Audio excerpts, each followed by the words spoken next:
زندگی کی ساری خواہشیں پوری کرنا چاہتی تھی۔ ماڈرن طبقے میں اپنے تعلقات بنانا چاہتی تھی۔ میرے ابو کے اس دور کے کزن کے بیٹے نے ہمارے گھر رشتہ بھیجا اور بالآخر ہماری منگنی کے بعد ہماری شادی ہو گئی۔ میں نے جو چاہا تھا سو پا لیا۔ میں بہت خوش تھی۔ شادی کے 2 مہینے بعد ہی میں امید سے ہو گئی اور میری خوشی دگنی ہو گئی۔ اب ننیہال سے ہماری صلح نہیں تھی، اب ہم اور صرف ددیال تھے۔ شادی کو 8 مہینے ہوئے تھے کہ میں اور میرا شوہر موٹر سائیکل پر اپنے میکے آ رہے تھے کہ رستے میں کوئی چیز لینے کے لیے ہم رکے اور جو ہی نیچے اترے تو ایک گاڑی مخالف سمت سے آتی ہوئی مجھے ہٹ کر کے گزر گئی۔ چونکہ میں پریگننٹ تھی اور جسم بھاری تھا تو ضرب برداشت نہ کر سکی اور نیچے گرتے ہی بے ہوش ہو گئی۔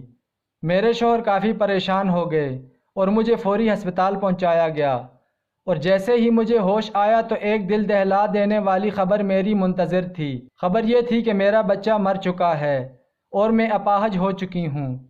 میرے سر پہ تو جیسے آسمان ٹوٹ پڑا ہو۔ مجھے اپنی زندگی میں سیاہی کے بادل امٹتے نظر آ رہے تھے۔ یہ بات میرے ذہن سے نکل ہی نہیں پا رہی تھی کہ میں اب کبھی نہیں چل سکوں گی۔ اس وقت سے قبل مجھے اپنے سوا کچھ یاد نہیں تھا۔ میں تو اپنی دنیا کی رنگینیوں میں کھوئی ہوئی تھی کہ اچانک یہ رنگینیاں مجھے اندھیروں میں بدلتی محسوس ہو رہی تھیں۔ ہسپتال سے مجھے گھر لایا گیا۔ اول ایام میں تو میرے شوہر نے میرا خوب خیال رکھا، میری تمام ضرورتوں میں میری مدد کرتا، لیکن آخر وہ کتنا خیال رکھ سکتا تھا؟ اس نفسا نفسی کے عالم میں ایک بوجھ کو کوئی آخر کتنی دیر تک اٹھا لیتا ہے؟ لیکن میں نے امید چھوڑنے کے بجائے ویل چیئر کا سہارا لیا اور اپنا گھر پھر سے سنبھال لیا۔ اللہ کے کرم سے میں پھر سے امید سے ہوئی اور مجھے اللہ نے ایک بیٹی دی۔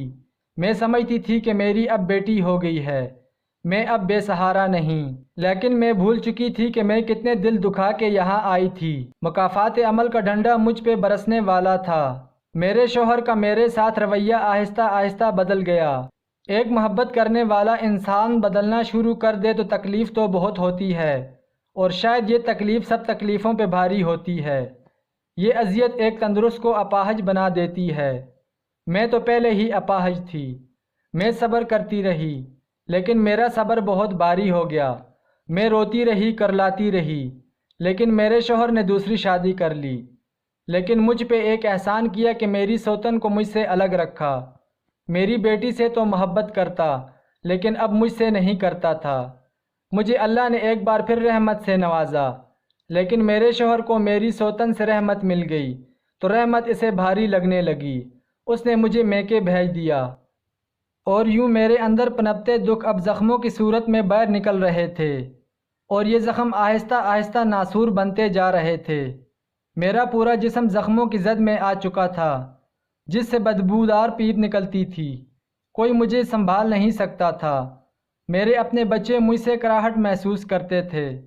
میرے شوہر تو اب شکل دکھائی دینے سے بھی گئے تھے، البتہ وہ میرا خرچہ ذمہ داری سے پہنچاتے رہتے تھے، لیکن اب مجھے خرچ کی نہیں محبت کی ضرورت تھی۔ مگر مجھے محبت ملتی کیوں؟ میں نے بھی کتنے محبت کرنے والے دلوں کو اپنی خود غرضی کی بھینٹ چڑھایا تھا۔ میری ماں مجھے آ کے سنبھالتی تھیں، یوں ہی تکلیف دہ دنوں میں کبھی ہسپتال اور کبھی گھر۔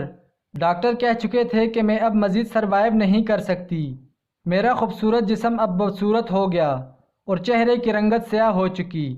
سب مجھے دیکھ کے روتے ہیں، لیکن کچھ کر نہیں سکتے۔ میں سوچ رہی ہوں کہ کچھ دنوں میں مر جاؤں، لیکن میں نے حاصل کیا کیا سوائے تکلیف کے؟ یہ سچ ہے کہ ہم دوسروں کو دکھ دے کے بھی سکھ نہیں لے سکتے، اور دوسری طرف میرا سابق شوہر جو میری طرح خوبصورت شخصیت رکھنے والا ایک مکمل مرد تھا، خود پسندی اس میں بھی کوٹ کوٹ کے بھری ہوئی تھی۔ وہ اپنی خوبصورتی کو کیش کرتا تھا۔ لڑکیوں سے باتیں کرنا اور دن رات ان کی خوبصورتی کو خراج تحسین پیش کرنا اس کا پسندیدہ فعل تھا، اور گھر والے بھی اسے کچھ نہیں کہتے تھے کہ جو بھی آتا اس کی تعریف کر کے چلا جاتا۔ ماں باپ کے لیے سب بچے ایک جیسے ہونے چاہیے، نہ کہ جو خوبصورت ہو، اس کی ہر غلطی کو پس پش ڈال دیا جائے۔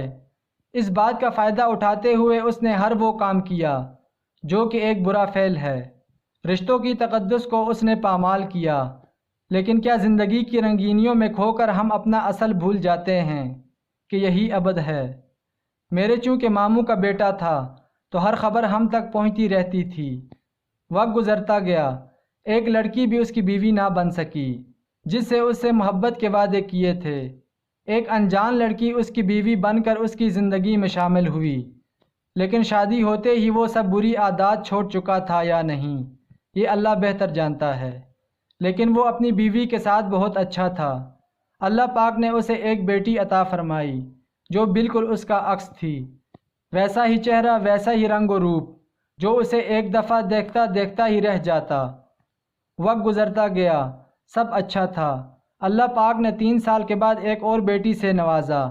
بیٹی ابھی 2.5 ماہ کی تھی۔ وہ شب برات کی رات تھی جب اسے ایک جگہ روزی کمانے کا ایک بلاوا آیا۔ وہ اور اس کے دوست اپنے گھر سے بہت دور وہاں بلوچستان جا پہنچے، لیکن رات میں شاید عارضی نیند نہیں بلکہ ابدی نیند لکھی تھی کہ طالبان کا ایک گروہ وہاں آیا اور سبھی کو باندھ کر گولیوں سے چھلنی کر دیا۔ چونکہ وہاں 7 دوست تھے تو سبھی کو گولیاں ماری گئیں۔